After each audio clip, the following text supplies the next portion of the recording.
He swore it 100 times. Straight as a ruler. Girls, dates, the whole act, untouchable. But here we were.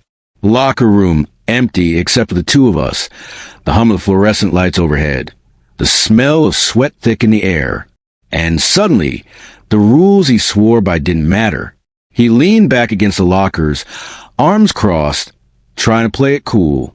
I could see the tension in his jaw, the way his eyes flicked to mine and lingered longer than any friend glance should. Bro, I started, my voice low, teasing.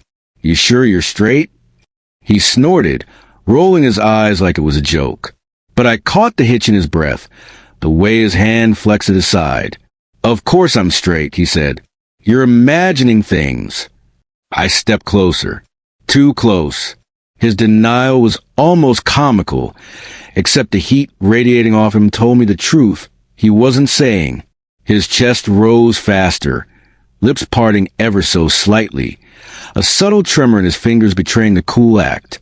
Right, I murmured, letting my hand brush against his shoulder, casual, friendly, but charged. He flinched, not enough to pull away, just enough to make it obvious he wanted the touch to linger. Stop it, he muttered, voice rough, almost a growl. I laughed, low, wicked. Stop what? You're enjoying it. Admit it. He shook his head, half laughing, half gritting his teeth. I'm not. I cut him off with a move fast enough that he barely had time to blink, closing the space between us, chest to chest. His pulse hammered against mine. His lips parted. His hands froze at my sides. Straight. I whispered, voice close enough for him to feel the heat of it. And then he let go. Not words, not resistance. Only a shiver, a groan, a sudden, reckless weight pressing into me. The locker room smelled like sweat and heat and want. Every sound. Our breathing, the creak of the benches, the faint drip of water from the showers, amplified in the silence. He wasn't straight. Not tonight. Not when the air between us had turned molten. And I knew, deep down, that neither of us would stop until we burned through every last bit of control. He didn't step back. Not even when I closed the last inch between us. The space was tiny. The lockers pressed against our backs. Cold metal biting through the heat, radiating off our bodies. I could feel his pulse racing under my fingers, and the way his chest heaved told me he was right on the edge, whether he admitted it or not. You're insane, he muttered, voice low and strained. Maybe, I whispered, brushing a hand along his arm, letting it linger. But you like it? He froze. That was all it took. A tiny slip, a twitch, a groan almost too soft to catch, but I caught it. Everything I needed to know. He swore he was straight. Swore. Every word a lie. I pressed closer, chest to chest, and he didn't move. Couldn't move. Couldn't resist. His hands were tense at his sides. Fists clenched like he was trying to hold on to some fragile illusion of control. But his body betrayed him. Heat rolling off him in waves. You're shaking, I said, low, teasing. His laugh was short, half nervous, half wild. Shut up, he muttered. I smirked, letting my hand graze his shoulder again, just enough to make him flinch.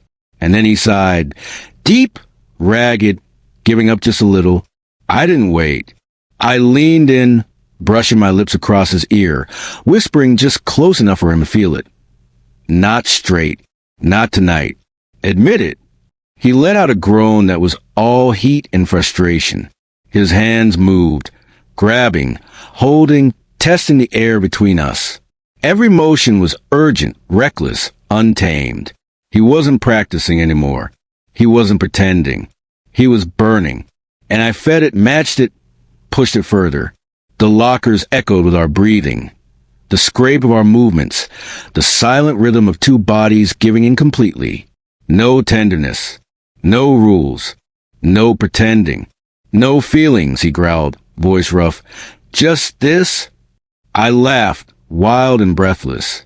Exactly. Just this. And then we crashed together again, chaotic, unstoppable, every nerve screaming, every movement reckless, until the room itself felt too small for the fire we were creating.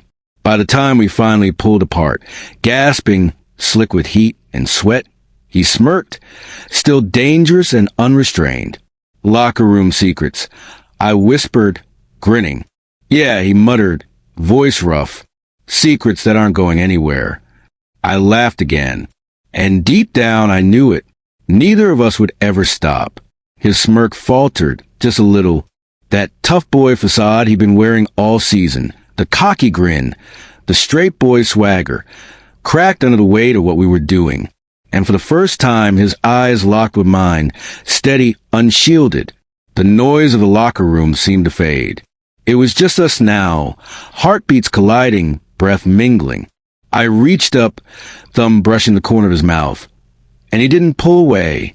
In fact, he leaned into it, a slow surrender that was more intimate than any kiss yet. His hands, once balled into fists, loosened and came up to my hips. Tentative at first, then firmer, possessive. You don't have to pretend anymore, I murmured. A tremor ran through him.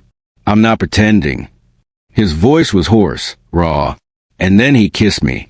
Not the messy, frantic kind we'd been throwing at each other a moment ago, but something deeper.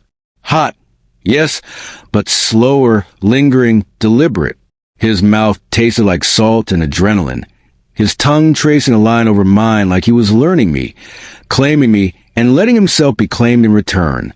I grabbed the back of his neck and pulled him closer, feeling the shudder that ran through his whole body. He moaned into my mouth, low, guttural, unguarded, and it set off a chain reaction in me. My hands roamed his back, feeling muscles tense and released beneath my palms, every inch of him alive under my touch. The cold metal of the lockers pressed into my spine, a sharp contrast to the heat between us. He pressed his forehead to mine, both of us breathing hard, our noses brushing. God, he started, but couldn't finish. He just bit his lip, eyes dark. Say it, I whispered.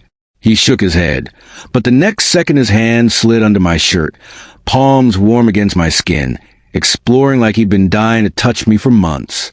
I arched into him, gasping, and his grip tightened. No feelings, huh?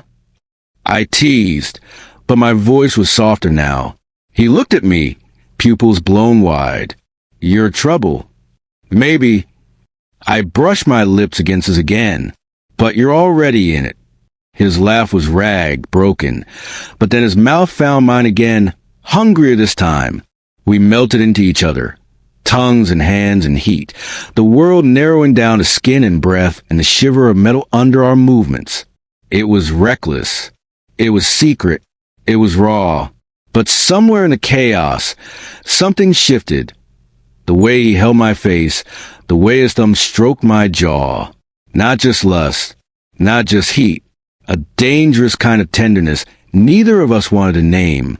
By the time we finally pulled apart, both of us were trembling, foreheads pressed together, his hands still at my waist like he couldn't quite let go. Locker room secrets. I whispered again, but softer now. He swallowed hard, his eyes still locked on mine. Yeah, secrets, his voice cracked, but not regrets. And for a moment, just a moment, the whole world felt like it had tilted, and we were standing in the middle of something we couldn't take back. His hands didn't hesitate. They roamed me like I was fire, like he'd been starving for every inch of skin, every curve, every reaction. My pulse was a drum under his touch, but he didn't slow, only pressed harder, tighter, needing every response he could coax from me.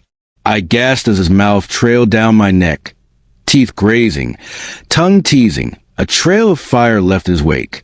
Every nerve in my body screamed, my back arching into him, seeking more.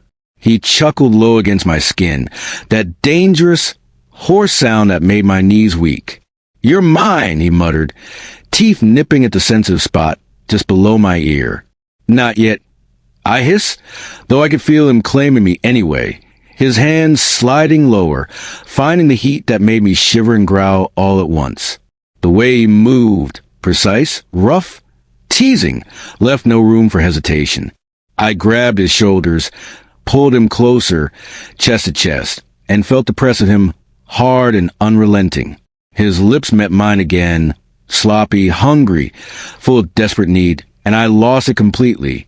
My hands tangled in his hair, tugging lightly as I let him take control, let him push me over the edge. He groaned, a sound that shook the air between us, and pressed his body even closer, grinding, pressing, claiming. Every movement was chaotic, frantic, impossible to resist. He whispered my name like a curse, like a prayer, like a confession, and I responded in kind, voice breaking, body trembling, heartbeat exploding. The room shrank around us. Lockers, benches, the faint drip of water from the showers. Nothing mattered. There was only him, me, the heat, the want, the unstoppable friction between us. And then he hit that edge. The first shiver, the first groan that wasn't sound but a force that rocked me entirely. I felt it in his hands, in the tremor that ran up his spine, in the way his teeth caught my shoulder lightly, urgently. "Damn," he growled, voice low and ragged. "Don't stop." I didn't. I pressed, kissed, moved with him, every gasp, every moan, every heartbeat feeding the fire. And when he finally gave and let go completely, it was a shattering, explosive release, ragged, trembling, raw, and perfect. We collapsed together after, bodies slick with sweat, skin pressed together, breathing heavy and ragged. His head rested on my shoulder, hands still tangled in my hair, still gripping me like I was everything he'd ever wanted. "Locker room secrets," he whispered again, softer, breathless. "But I don't care. Not tonight. Not ever." I laughed softly, low, still trembling. "Neither do I." And somewhere in the aftermath, between the panting, the lingering touches, the heat that hadn't faded, I knew this wasn't the end. Not by a long shot. Midnight had undone him, and I was more than ready to make sure he stayed undone.